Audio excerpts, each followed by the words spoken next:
Wenslow. I have a feeling after the end of this session we'll all want to get out our credit cards. Our operators are standing by.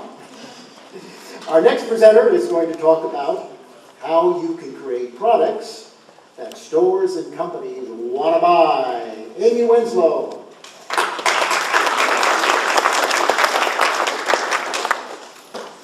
Well, good morning, everyone. I am so excited to be here. I'm Amy Wenslow. My company is Products to Profits, and this is incredible. I love seeing this many inventors in one place. My background is squarely in the creative process and the intersection between creativity and how does it get out into the market. So I want to start with a couple of things. Let's see if our remote's going to work. John? Not working. Okay. Cool. John, we're having a technical difficulty. Okay. Oh, he's taking care of that. The down button's not working either. Okay. All right. Well, have any of you heard of these stores? Any of them? Walmart, Costco, Macy's, Zales, Helzberg, QVC. Well, part of why I'm here speaking at the USPTO conference is because we've done products that have been sold in all of these stores. Like company, we work with inventors and entrepreneurs to get them ready for very large retail accounts so that you can actually make money. Because surprisingly, in 2005, the USPTO valued intellectual property in this country at $5 trillion. $5 trillion. That was twice the federal budget of that year. Extraordinarily, 15% of that value is owned by independent inventors. But only about 5% of patents and trademarks ever make money. So if you're here and you have a patent, you have a trademark, you have copyright, there is a small chance that you're going to make money. And it's possible to make some extremely great money and to have a really good time doing it. I mean, you heard Dr. Michelson, he has awesome case studies about what he's done. And we're going to be talking today about really what are the 3 key elements that you have to do for a retailer or a business to want to buy your product.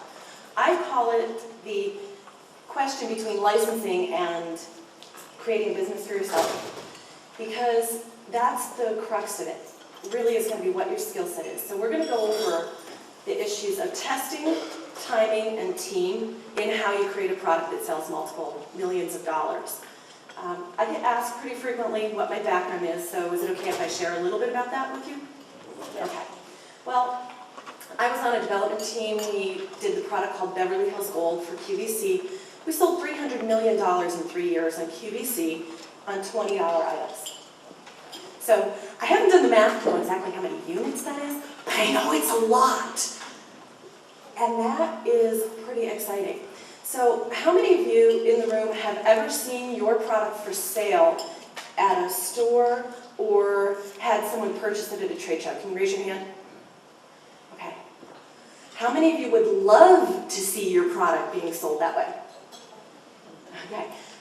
Well, I've had the experience of developing a product line from start to finish, 250 items in 7 months, having multiple trips to China in that time, and then Michaels bought 122 items out of 250 that we developed.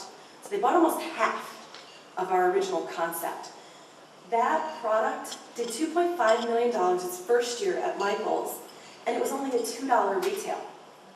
So again, a lot of product can move very quickly. We also sold that same product to Joann's and AC Moore at the exact same time under a slightly different name and package, different assortment, and all 3 accounts knew about it, they all were fine with it, and they all made money, and so did we. So you can actually create sub-brands, and we'll talk a little bit about that timing as well today. Then, let's see, we've got Michaels, we've got Joann's, we've got Walmart. We did an order for Walmart on, again, small price point item, and the first order was $1.78 million.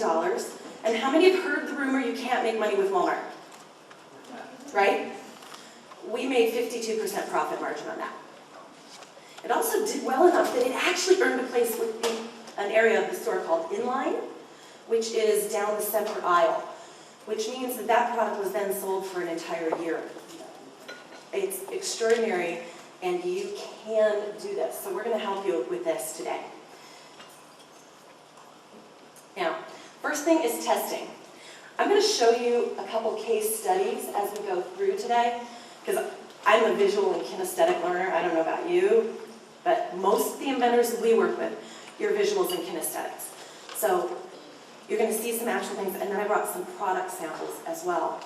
The first area you really have to pay attention to is testing. Like Lewis was talking about, we're going to add a little different spin here. There's multiple levels of testing, okay? This product, Loop Rope, this is the package that they tested with. And they were in one store June of last year, so June 2010, with this store, with this package. So what you have to test when you're creating anything is first off your idea. Can it even be made? Does the technology exist? My background is actually in manufacturing technologies and fixing production problems in factories in the Dominican and China. So we deal a lot with how are you actually going to machine this? How can you make it at the right price? Like the mannequin Lewis was talking about, it's a $200 item. The manufacturing process really needed to be different in there, obviously, for anybody to buy it, right? Well, your prototypes, you're going to have to look at your prototype as a test, for sure. But you also need to answer the question of, is it going to work over time? If your prototype is really rough, that's awesome. It's a great place to start. When you start to show to retailers, though, you're going to need to have something that looks a little more put together. I see a couple people nodding. And you have to figure out how you're going to make your widget and your packaging. Now, the problem with this package, this is the testing one, and it's very confusing. When you look at this product, it looks kind of a mess, and it looks frustrating. So when you're testing any of your packaging, I want you to keep a couple things in mind here. You're going to be looking at it from, do people feel safe with it? Does the product feel safe? Are they going to feel smart in buying it? Even when you're creating your test package, which is your first one that you're going to go out the door with, and maybe you've got 100 units or 500 units, you still have to make it look good and make it look compelling, or your testing isn't even valid. Because you really want to capture as much as you can in terms of interest. One of the tests, okay, can everybody do me a favor? Can you close your eyes for 3 seconds? Okay, everybody, I'm going to do it too. Close your eyes. 1001, 1002, 1003, open them. That's how you have to start to test your package. I want you, whenever you're doing a test package, you're going to pull it out, you're going to hold it in front of you, like this. You're going to close your eyes for 3 seconds. Right? Close your eyes. When you open it, it should pop at you. You have 3 seconds after that to have made an impact for a consumer. If they're still figuring out where their eye is supposed to be on your package, you've lost pretty much any of the first impact that you would have in a store. Okay? So it has to be that clear. Make sure that you're creating something that's compelling as much as you possibly can, even when you're doing your test package. The other pieces that you've got to test are your market and your message. Do enough people want it?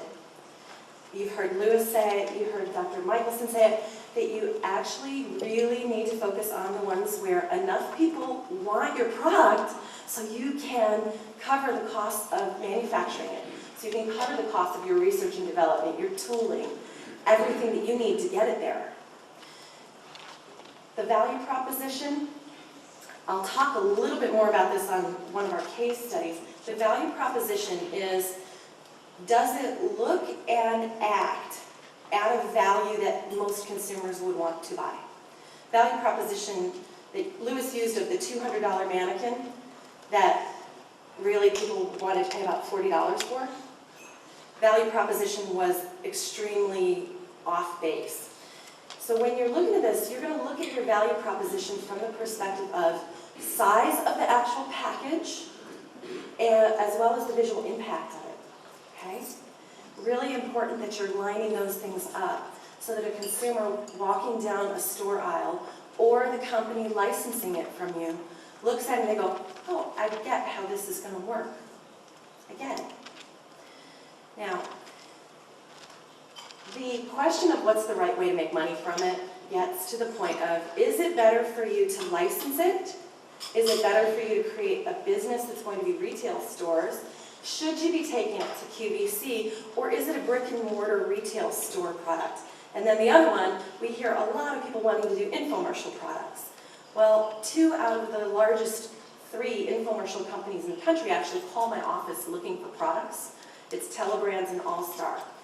For AJ Kubani's statistics at Telebrands, he sees 250 product possibilities a month. He invites 25 of them to a conversation with him, and he licenses and launches 1. So 1 out of 250 a month. All-Star, which is the company that did Snuggie, they see 500 to 600 products a month, and they launch 60 a year. So you really have to pay attention. People think that the testing is just if you're going to get it to a certain point, like you're going to be selling small quantities, and then you're going to launch to retail. That's not true. You actually have to pay attention to your testing and how you're saying, what you're saying about your product for licensing as well. We have a client, her product was called Rollers on the Go. Great product. It's these rollers that nest together for women that travel and for other applications. Really cool. Space is minuscule in your luggage. Great if you're a speaker and you travel around, right? Well, Judy wanted to license this. And she sent it out to 7 different companies, including Kevin Harrington's company, TV Goods. She sent it to All-Star. She sent it to Telebrands before she was working with us. Well, she got 7 rejection letters, which was a little demoralizing. And she sat and she thought, should I stop?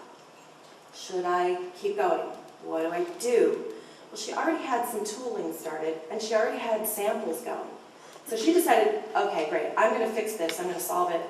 We did some work with her, and we changed how she was saying what she was saying and what she was showing in terms of her package concept. And 2 months after that, we were all at a conference. Kevin Harrington was there, and Kevin and I and Judy had a conversation. She got a 5% licensing offer on the spot. And his company, remember, they're one of the ones that had rejected it. It's really important how you're going to position your product if you're licensing and in that conversation as well. You must have a sell sheet that's compelling, and you must have message points that are compelling. So this point about testing your market and your message is critical for licensing as well.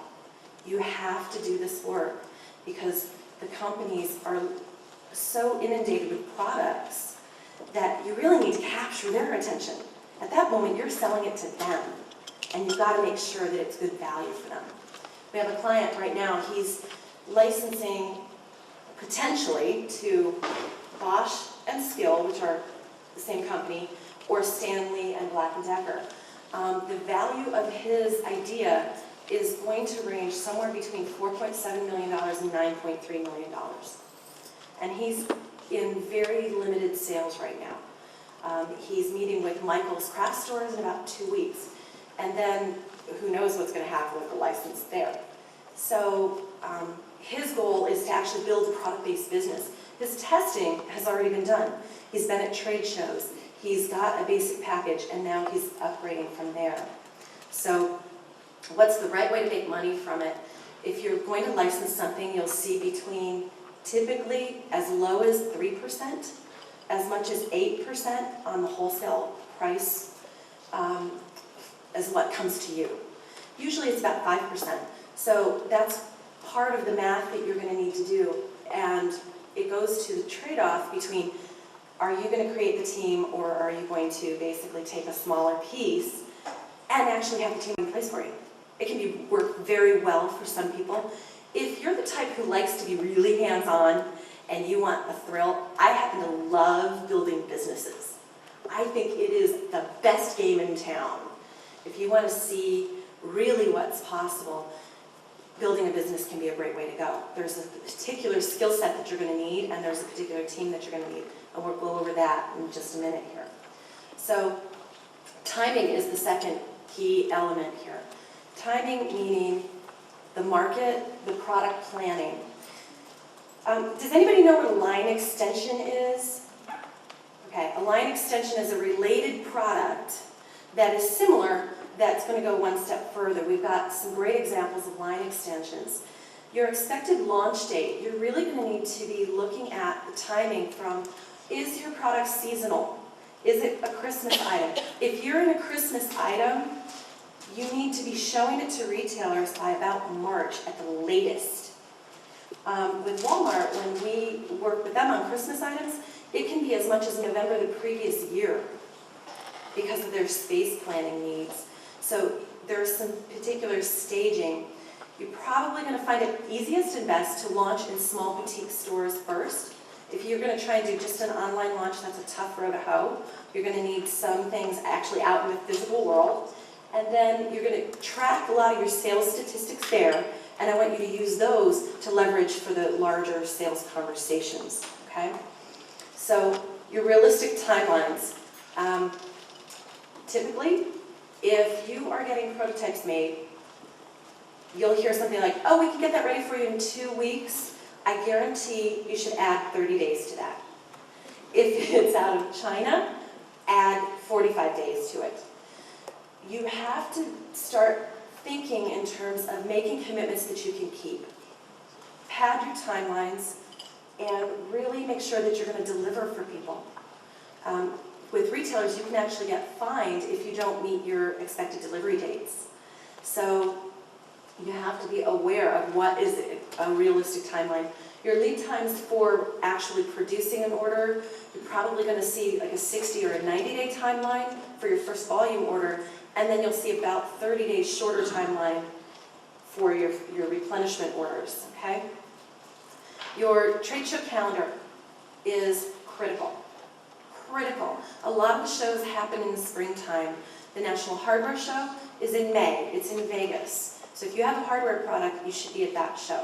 The Houseware Show is in March. It's in Chicago. The Electronic Retailers Association Show is a great place to meet anybody from the infomercial world. That's happening in the middle of September, September 12th through 14th, I think, right? 12th through 14th in Vegas, and you should be there if you want an infomercial launch, okay? It's good. I think it's at the Wynn Hotel this year. The trade show calendar, the other reason it's important is you must start looking at the new product showcase feature sections, because that's really where you should get your product. And if you have to pay a little bit of money to be in there, do it. It can be amazing for you. Usually it's like maybe a $500 investment to be in that. The timing around trade shows, you really should be planning your trade show budget 2 months before the trade show. Easy. Like, got to be doing your collateral materials and things. Your launch date is really important. Like, when do you want to really launch and at what level? So you can do 2 stages of this. One of the big things that I see, the biggest opportunity for you to do well is on timing your inventory orders. Please, please, please pay attention to this. That when you're doing your inventory orders, it should be after you've done some small test orders. Maybe you've sold 500 units. If you're buying 500 units or 100 units and you're paying more per piece, that's fine. Buy those, sell them, then use the information that you're getting to really plan how much you should be buying.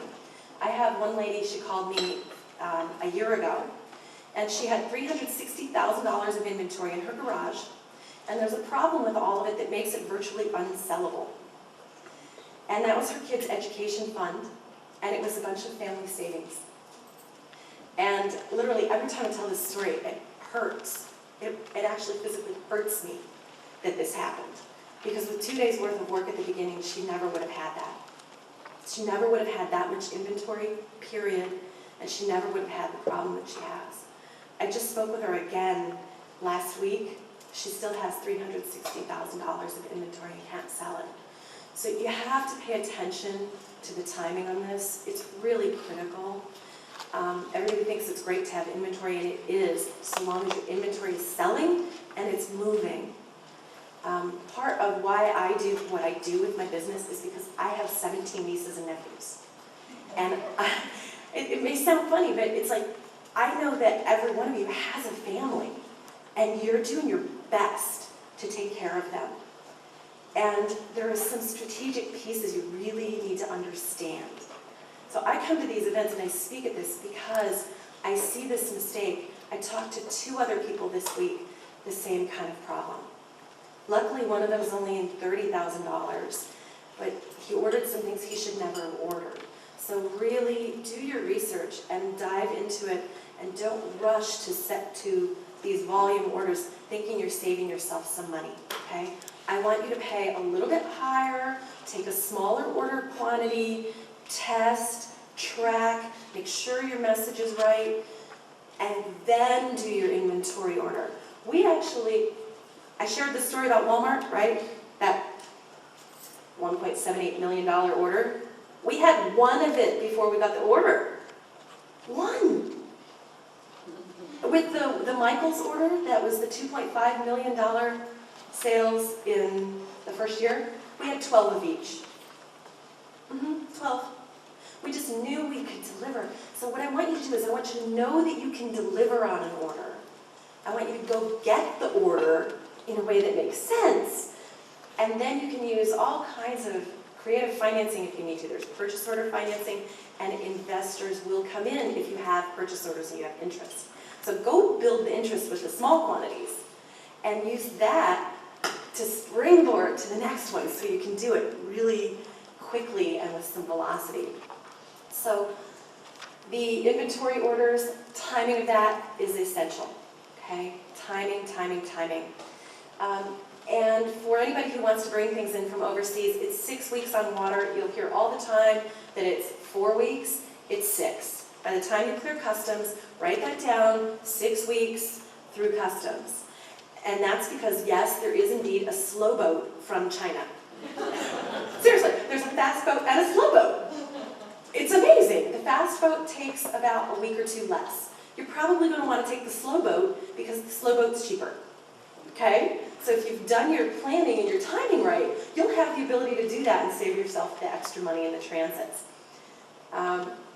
The other point about timing is related to your pricing, your sales, and retailers, which is where your cash register actually is going to ring for you. Pricing is one of the big things around product that we get asked a lot of questions. And I say that this is a timing issue because depending on when you're presenting your product and the pricing, it needs to change for different seasons sometimes. One of the things around the timing is when you're going to show to what retailers. This is a strategic staging question. And it works as well when you're working with a business like a Black & Decker or a Stanley, and then you want to go over to Bosch, and you want to license to somebody. I want you to think about this in stages. Who is your best? Who is the premium one that you would love to do business with, that would just excite you no end? Who is that? And you're going to create basically 3 tiers of companies, businesses that you want to buy your product. I want you to look at it like your highest, most ideal customer that's your top 20%. You're going to go after them first. Usually that'll take you about 3 months. Then you're going to move down to your second tier. Those are the ones where, wow, it'd be really great, and if I can't do these, we'll do these. Your third tier are usually the ones that in your product life cycle are going to be probably about 18 months out on your sales. Okay? So you're going to stage this. If you try to do an account like Costco first, well, Costco's profit margin is very, very low. So if you have a $10 item, and you're going to go to Costco, and you sell it to them at $10, and they mark it up to maybe $14. That'd be like really high for them to mark that up. They're probably going to actually retail it at about $12. The consumer gets the impression in their mind that you're now a $12 item, right? Because that's what they see it in the market. They can go, I'm going to go over here, I'm going to buy it for $12. Well, that's at Costco. Let's say you now want to sell it to Target. Well, if you take that same item over to Target and you sell it for your $10, they're going to take a higher margin. So now they may put it at $16 or $17. Their sales are going to suffer and you're going to lose your space. So you have to think about the retailers in terms of who are the more premium versus who are discounters and mass merchandisers. If your product ever wants to be in the more premium stores, you have to go there first. Okay? So when we're doing something that's going to sell in Macy's and then it's going to sell in Target under another brand, you got to do the Macy's piece first. Then you take it over here and you may sell it under a sub-brand or a related item.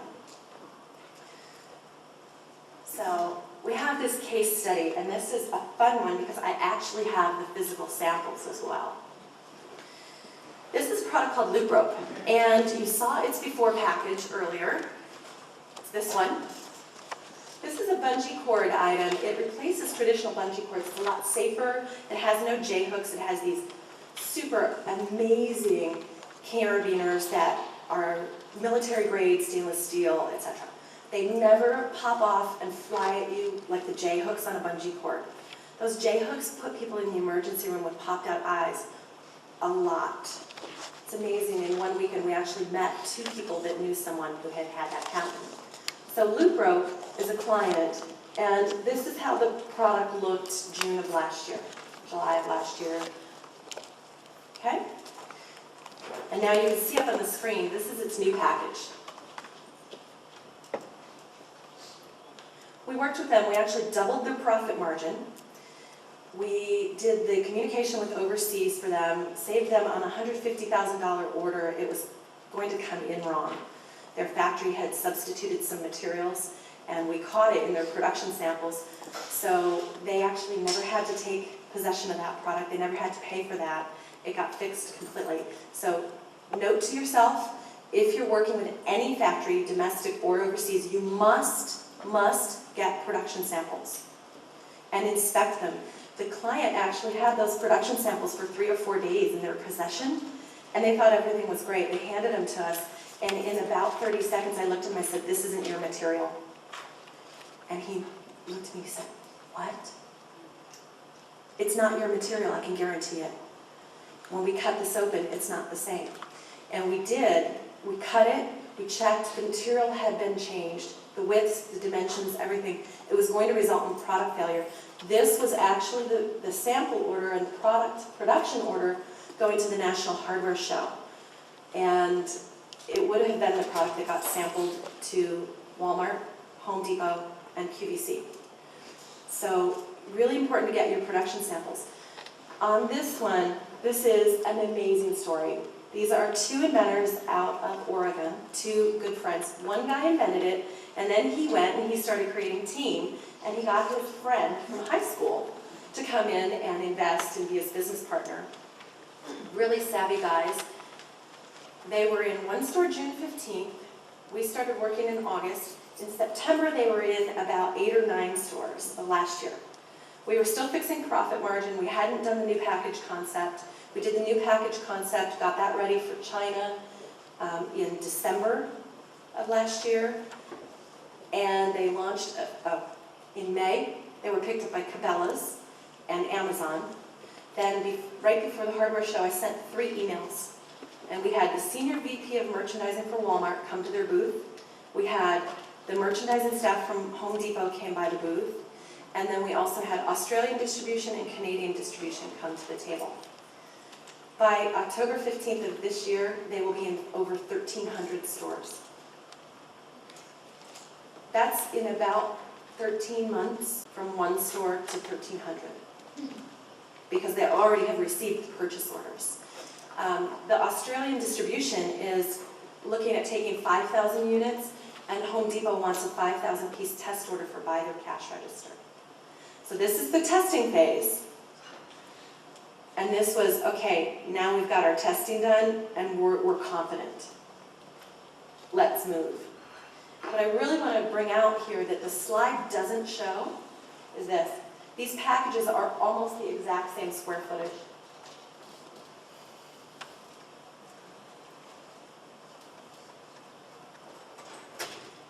It actually is about 10 square inches bigger. But the visual, look at this difference. How much more do you think this should sell for? What do you think the price on this is versus this? What? It's a double, it tests as double the whole retail price. Would you like to know the difference in cost? 30 cents. This package, actual production cost, 30 cents more than this one. This is what doubled the profit margin, right here. The product didn't change. The other thing that I want to be cognizant of, I want you to really understand, is in the planning, the product planning, you do not need to offer every bell and whistle, okay? You don't need to do that. This client was going to offer 12 colors in 3 different sizes. And no retailer is ever going to buy that. We actually standardized it so it's 1 color per length with 2 specialty colors. One is camouflage and one's black. For anybody who's a hunter, you can get these in camo. Really cool. What that does is when you have a lot of different color choices, you're going to cannibalize your sales. I want you to keep it really simple. Keep it like 3 colors, maybe 6 at the outside. And if you go for high fashion colors, you're going to cycle your inventory really fast. So be very strategic about how you're thinking about this. Do the basics, do them well. Do maybe 1 additional, and that's it. The reason that we streamlined this so much is when you're thinking about how a retailer wants to do things, they're going to color stripe it, which means the 3-foot one is green, the 4-foot one is red, and the 5-foot one is orange. Because those are the colors we kind of expect to see for this kind of product.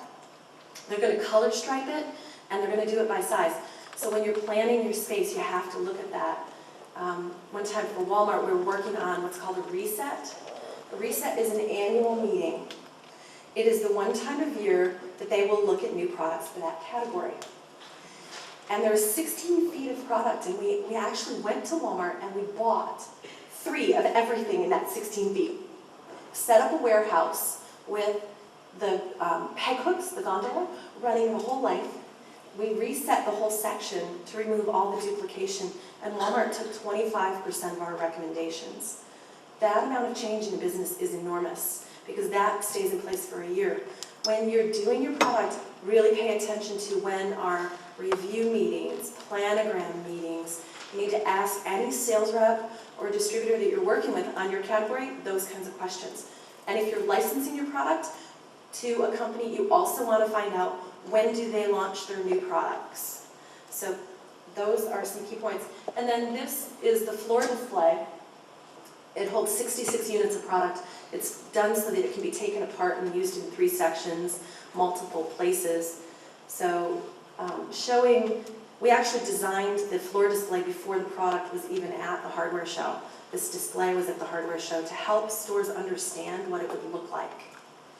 And you can do all of this digitally without ever producing it in full 3D, touchable, moving in space. I highly recommend you do that for your sell sheets. You want to put in digital images of packages, what it's going to look like, try and put it in the environment that would sell it, and you'll do a lot better on your sales numbers. So we talked a little bit about line extensions. This is the line extension for loop rope. This is called buoy rope. It's for docking boats. And it ties it off to a dock in 3 steps, and ties the fender, keeps everything great. Notice we did keep this one in a poly bag.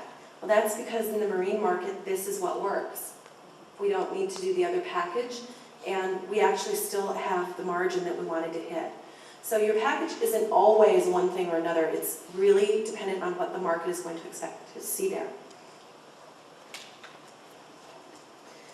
So the case study, I've given you some of these statistics. Their goal was really to build a product company. 1 regional store for sales with U.S. production only. Now they have overseas production. They're listed on the government purchasing schedule, which is called the GSA schedule. If you want to be on the government schedule, note right now, you cannot produce your goods in China. They just made a law change. So if you have Chinese production goods and you want to sell to the government, you should look at producing in Mexico. I set up a second factory down there. So they have a licensing deal in place in Europe. They've got Australian distribution in conversation, Canadian distribution in conversation, Philippines deal has already been signed, and like I said, they're about to be in Walmart for the gift bar area. So the third key area you're going to have to look at is team, and I wanted to give you an idea of the skill sets because people get very curious about how to start a business. You've got to have some people on your team that hold these different skill sets. If you're an inventor, you're going to probably be the visionary, and you're most likely visual kinesthetic learner and a bit of a tinkerer. I say it because I'm one, I understand. You're also going to need somebody who's detail-oriented and who can hold all the Excel spreadsheets together for you that can run all these different kinds of numbers. So you're going to need a detail-oriented person, you're going to need a visionary, you're going to need sound decision-making as a skill set. That means I want you to be coachable. You will not know everything. We have advisors in businesses for a reason. You have to actually use them and be coachable. Typically, the person that I see that gets into inventory problems is someone who's doing it on their own. And the gentleman I spoke with earlier this week that has an inventory issue for $30,000 is someone I talked to a year ago. And I couldn't make a difference in what he was going to do. And now it's a year later, and we're having a different conversation. So really, be coachable is one of the most important things I could possibly say. Ask questions. There's amazing information. I know Lewis mentioned the United Inventors Association. My company, we're platinum corporate members there, which means we have gone through an application process that is quite daunting. And we do a lot of educational events. Educate yourself every place you possibly can. You're going to need somebody who's an evangelist for the product, who's like, oh my gosh, you have to try my widget. Did you see it? It's amazing. Somebody's got to be that excited about it. Because like Zig Ziglar says, sales is a transfer of enthusiasm. You have to be excited. Somebody on your team has got to be a person that's going to do that. Now, I mentioned Lupro. What I didn't tell you is Jeff Dahl, who's the inventor, sold 20 of them in the airport security line one day. Because someone said, what are all those things in your bag? And he goes, oh my God, you've got to try it. It's amazing. He wears them around his neck. He has bracelets. I'm not joking. He walks trade show floors with them around his neck. We send people out on trade show floors with them around their necks. It's a very interesting piece of jewelry. Luckily, he does make them in pink for the women when we've done that. But you've got to have the evangelist on your team. Really, really clear. I'm going to take questions at the end. So you need a great network. Awesome network. Use LinkedIn. You can find a lot of different buyers on LinkedIn. I'm on LinkedIn. My profile name is Amy Wenslow. Really easy to find. Facebook is extraordinary. Extraordinary. We actually have done a lot through Facebook. You're going to need computer skills. Please, please, please, please learn PowerPoint. You don't have to be a pro. Learn how to insert a photo. Learn how to insert a text box, because you can do all your sell sheets in PowerPoint. With our clients, we actually have templates that we give them, and they can insert their own information. Word documents, not as great as PowerPoint. PowerPoint is a lot more versatile when it comes to laying in pictures and text around them. You will definitely need Excel. Somebody on your team needs to be able to track detail in Excel and create some pricing formulas. And you're absolutely going to need email. So I see people who are in their 80s and 90s and they're inventing, and they just attract people that have that skill set if that's not theirs. It's not your job to know every skill set. It's your job to have access to it and to go find it. As a business owner, it's our job to find and attract the team, not try to be every person on the team in one body. So I really want you to look at the skill sets and think through your Rolodex of who you know, who's in your family if you're just starting out. And you really need to be looking at any skill set you don't have. I want you to hire the expertise. I want you to go find it. It will make your job so much easier and so much better. Now, so these are the general roles that need to be filled in your business. You're going to need research and development. That's probably going to be you in a lot of ways. You're going to need legal. You're going to need somebody who can do operations like shipping your product, taking an order, productions, marketing, sales, and you need business advisors. If you're licensing your product, basically what you're doing is you're licensing it so you get all of those, so you don't have to go build that.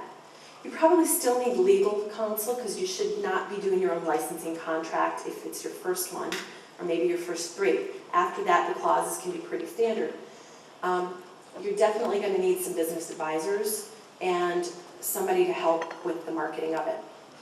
Unless you're the evangelist who's going to be, try my widget, it's amazing, all the time. And I wanted to really show one example of the power of team. And Lewis has already brought up the story, but here's my version of it. See that little baby? That's my Grandma Brown. I'm the baby in her arms. In 1966. My grandmother was a knitter. She could knit you anything. You want an Afghan the size of your living room? No problem. You want baby booties? Absolutely great. She used to knit in New York State in the winter by the lake where it snows a lot. So her solution was to turn her sweater around backwards and put her arms through the sleeves. Yeah. 1966.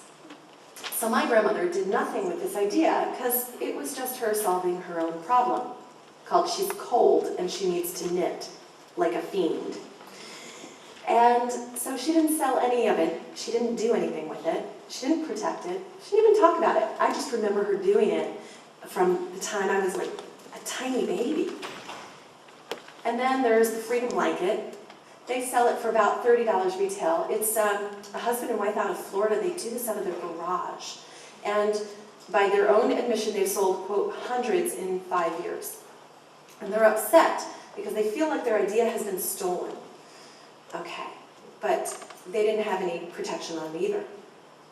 This blanket is a college student in, I think it was either Michigan or Wisconsin, and he was in his dorm room trying to change the remote for his TV through a sleeping bag, got frustrated, and like a guy, cut a hole in it, and over Christmas had somebody sew a sleeve on it because his arm was then cold, and for a couple years, he gave them away as gifts to friends and family. And his brother noticed that everybody thought that was pretty cool. Those were great gifts.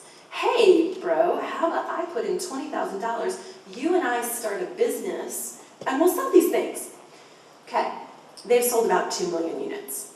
That's approximately $19 million, $19 million in around 7 years, about the same time, okay? And he was asked why he's not upset about Snuggie. And he said, I asked my IP attorney, I was told I can't patent this. There's nothing unique about it. It's a thing that it's a shapeless thing with sleeves that keeps people warm, kind of like a hospital gown. Now, there's also a fur version that was done in the Netherlands about 300 years ago.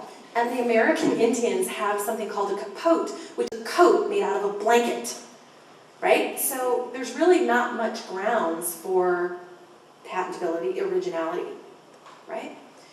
Snuggie, I talked to Gary Sullivan from All Star, which is the company that does theirs. They've sold 35 million units. The actual statistic, it's not 40, but the actual is 35 million units. And it's about $400,000 worth, $400 million of sales in around 2 years. You can't get protection on this idea. It's still $400 million. I think that's okay. Now, in my family, like I said, my grandma, 0 units sold. Snuggie, 35 million units sold, right? What would have happened in my family if we just did as well as this blanket, guys? What would have happened in like 1970 with my family if we had had even $10 million of products sold? it would have been a different scenario. I mean, I had a great life, I've had a wonderful time, and that kind of creativity, harnessed well, makes an enormous difference for people. So, the power of team, $400 million, that's what it does for you. Because the only difference is, Grandma had no team and didn't do anything. Freedom Blanket, husband and wife team, no business advisors, no sales team in place. Slanket, they started building a business, and Snuggie took it to a team. So these are the places we've developed products. They've been sold at. We've done a lot of different things across 22 years, and I'm really here to serve you. That's really my commitment. So we have a couple of really extraordinary things that we've been doing recently. Number one is I really value the fact that you're here today and that you've given everybody an opportunity to speak with you and to make a difference for you. So we have our Product Jumpstart webinar. It's a 5-session training webinar, and there's a lot of one-on-one time with me. And if it's something that you'd like more information about, we are gifting everybody here with a coupon that your $125 price for today, we're going to take that off of our webinar price, so that this event is basically free for you if you want to take a look at that. And then I wanted to make sure that we have something for everyone, that no matter what you're doing, if you have product questions, I want to help you. I really want to make a difference and be used in my highest, best use in the world. So a few weeks ago, we started our free product power coaching hours. They've been extremely fun, and I'm going to give you the information on how you can get involved in those. They're noon Pacific time every other Monday. The next one is on the 22nd of August. And my assistant Donna is in the room. Donna, right back here. And if you give your, can you stand up again so everybody can see you? Great. If you give your business card to Donna, we'll make sure that we just sign you up for that. All we need is your email address. There's no obligation at all.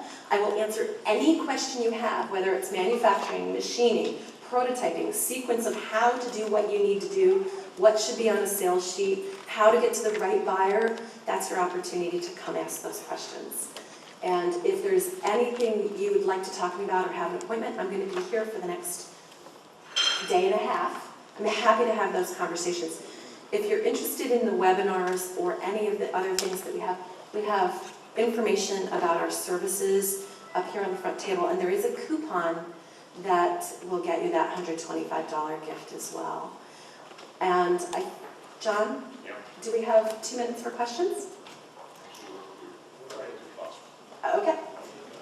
Great, thank you.